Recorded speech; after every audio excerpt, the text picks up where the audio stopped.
નસવાડી તાલુકાના ખાપરિયા ગામના નાયક ફળિયા અને ડામરિયા ફળિયામાં ફિલ્ટરવાળું શુદ્ધ પાણી ન મળતા ગ્રામજનોએ સૂત્રોચ્ચાર કર્યા અને પીવાનું શુદ્ધ પાણી મળે તેવી માંગ કરી, જ્યારે ગામના આગેવાને છોટાઉદેપુર જિલ્લા કલેક્ટરને સ્વાગત ઓનલાઈનમાં પણ ફરિયાદ કરી હતી, પરંતુ તંત્રના અધિકારીઓ પ્રજાની રજૂઆત ન સાંભળતા લોકો રોષે ભરાયા.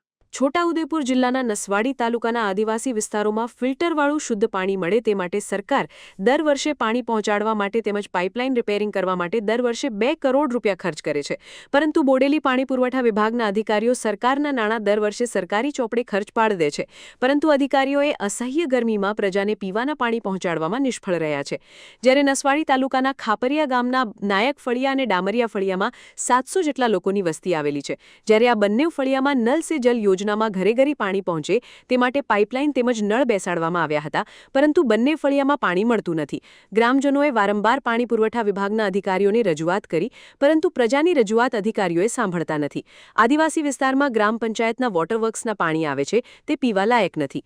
આખો દિવસો મજૂરી કરીને ઘરે આવીને મહિલાઓને દૂર દૂર સુધી પાણી ભરવા માટે જવું પડે છે. જ્યારે આદિવાસી વિસ્તારમાં સરકાર કરોડો રૂપિયા પાણી વિતરણમાં ખર્ચ કરે છે તે વ્યર્થ સાબિત થઈ રહ્યો છે. ગ્રામજનોને પાણી માટે સ્વાગત ઓનલાઈન અરજી કરવી પડે ત્યાં સુધી અધિકારીઓ ગ્રામજનોની મુશ્કેલી દૂર કરતા નથી, તેનો આ વરવો નમૂનો છે. જિલ્લા કલેક્ટર ઉનાળાની શરૂઆતમાં પાણી દરેક ગામે મળે તે માટે મીટિંગો કરીને અધિકારીઓને સૂચના આપી હતી, પરંતુ તે સૂચનાનું પાલન પણ પાણી પુરવઠા વિભાગના અધિકારીઓ કરતા નથી. નાયક ફળિયા સમાજમાં પાણી 3 વર્ષથી આવતું નથી એવી અમને સમસ્યા રજૂઆત કરી નાયક ફળિયા સમાજ, અને ડામરિયા ફળિયામાં અમે આવ્યા હતા તો એ રજૂઆત કરી, જેથી કરીને અમે ઓનલાઈન સ્વાગતમાં એપ્લિકેશન નાખી છે, પણ હજુ સુધી તંત્ર કંઈક ધ્યાને દોરેલ નથી. શું તકલીફો પડે?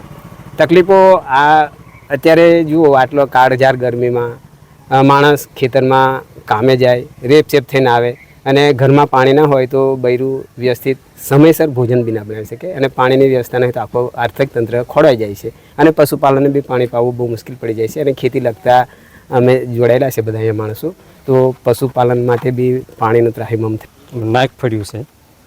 અમારે પાણીની સુવિધા જોઈએ છે, અને પાણી બૈરા છે ને કોમે જઈને પછી આવે, પછી પાણીની સુવિધા નહીં એટલે બૈરા મને પછી ચૂમે.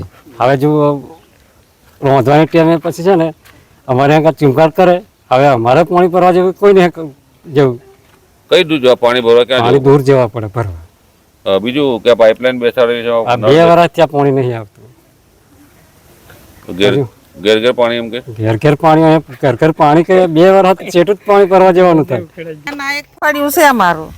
પાણીની બહુ તકલીફ, બધા કોમે કાજે જ્યાં હોય હાજે મોડા આવે, નાવા ધોવા પાણી હોટે.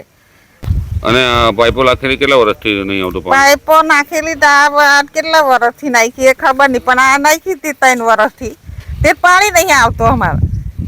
તો કઈ પાણી ભરવા જાવ છો? પાણી અમારે આ મોટર છે, થોડું થોડું આવે, અહીંયા ભરે આખા ફળિયાના, પૂરું પડતું નહીં પાણી, એટલે પાણી જોઈએ અમારે. શું નામ તમારું? સવિતાબેન. સમાચારની અવનવી અપડેટ જોતા રહો નિખરતા ગુજરાત ન્યૂઝ સાથે. નિખરતા ગુજરાત ન્યૂઝને લાઇક, શેર, સબસ્ક્રાઇબ કરો અને બેલ આઇકન દબાવીને સમાચારની ઝડપી માહિતી મેળવો.